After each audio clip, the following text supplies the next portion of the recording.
Hi everyone, my name is Karen. I'm a registered clinical psychologist and I work with MSF as a mental health supervisor as well. So today I'd like to share with you about stress and anxiety. Specifically, what is stress, what is anxiety, and how do you monitor your distress level? During this time of COVID, I believe that most of us are experiencing quite a lot of difficulties and challenges related to COVID, whether it's the restrictions and the limitations that it brought about for all of us. So many of you might be experiencing the state where you haven't seen your loved ones, including your families and your friends, for a while now. And the worst part of it is not knowing when can we see them again, and also finding ourselves being trapped in the same household with our employers, being reminded of work all the time, and maybe noticing that we have less and less time for ourselves and breaks to take outside because, again, of all the restrictions and limitations. So, amidst all of that, we learn that as human beings, we have quite specific ways in response to stress, whether it's in our thoughts, emotions, behavior, or in our bodily sensations. There are some specific ways that we tend to react towards stress, and they include the flight mode, fight mode, and the freeze mode. So when it comes to flights, this is a state where we find ourselves wanting to just run, like the picture shows here. So we want to avoid, escape the situation that's causing us a lot of distress. Another state would be fighting. So that is commonly shown in situations like finding ourselves feeling more agitated and irritated to the point where we just start fights with the people around us, even though we might catch ourselves noticing that they might not be the direct cause of why we're feeling this way. So when it comes to freezing up, that would be a state where we find ourselves not knowing what to do and what to think about a situation, to the point where we just want to almost like surrender to the situation and just stay put. So when we experience a long period of stress and high level of stress, we find ourselves in a situation like anxiety. So when it comes to anxiety, it's important for us to recognize what it looks like specifically. So what we know about anxiety from research is that when anxiety starts to attack us, we have this increased scanning for danger. And that includes us scanning for all the situations that might impose us with a higher risk of not feeling safe, or that we would just narrow our attention to ourselves to make sure that we are safe, to the point where we start to exaggerate some of our experiences internally and externally.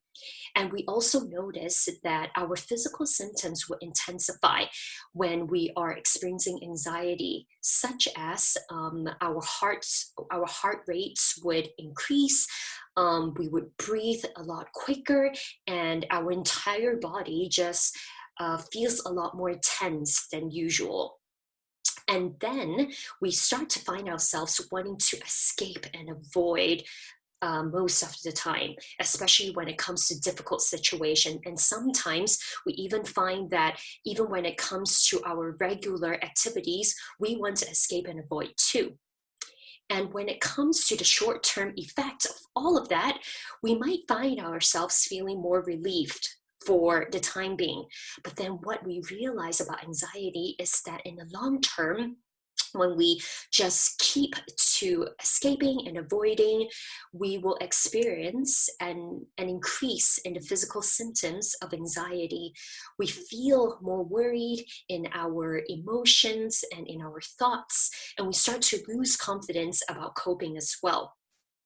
And then we will start to use more of those safety behaviors that basically makes us feel safe for the short term, but in the long run, maintains the vicious cycle of anxiety and even makes the vicious cycle worse than before. So learning about all of that that has to do with anxiety, the key here is to, when you start to notice that all of this is happening to you in your day-to-day life, that's when you want to just reach out for professional support and help, because it's better for us to kind of clarify what state we're in with a professional than to just leave it alone or to ignore and avoid what we're experiencing in terms of all these new worries and anxious states. And I would like to introduce to you one very effective way of keeping track of our stress level, and that would be the subjective unit of the stress scale. So to use this scale, I would recommend all of you to pay attention to how you feel. Maybe not on a day-to-day basis, but at least once a week, so that you know where you're at and that you can act in a helpful way to lower your distress. So for the first step here would be to rate according to how you experience your status and not so much what people observed about you.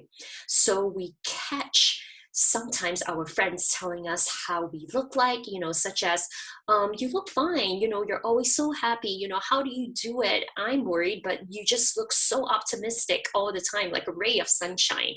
But then I believe that one way or another, we all experienced before the state where we just don't feel that great, but then from the outside, we look okay. So the key here is to trust, respect, and honor your own rating, because there really isn't a right or wrong rating. Most importantly, it's just how you feel at that moment when you are using the scale. So another key here is to follow up in action.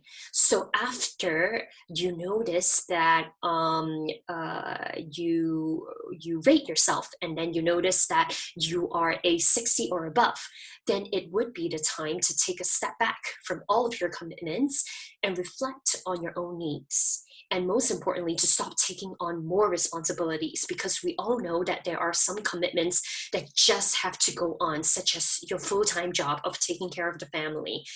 So remember to be kind to yourself when you're noticing that your stress is starting to build up, and to prioritize your self-soothing activities, which is a concept that I'll be talking about in my next video. So again, please remember to at least rate your distress level once a week, so that you can have consistent and regular reflection of your state, and that you could follow up with the helpful behaviors to kind of lower your distress level. So hopefully through our video today, we learned a bit more about what stress and anxiety looks like, and how do we keep our well-being in check with the subjective units of the stress scale. So I'll see you next time in our video about relaxation.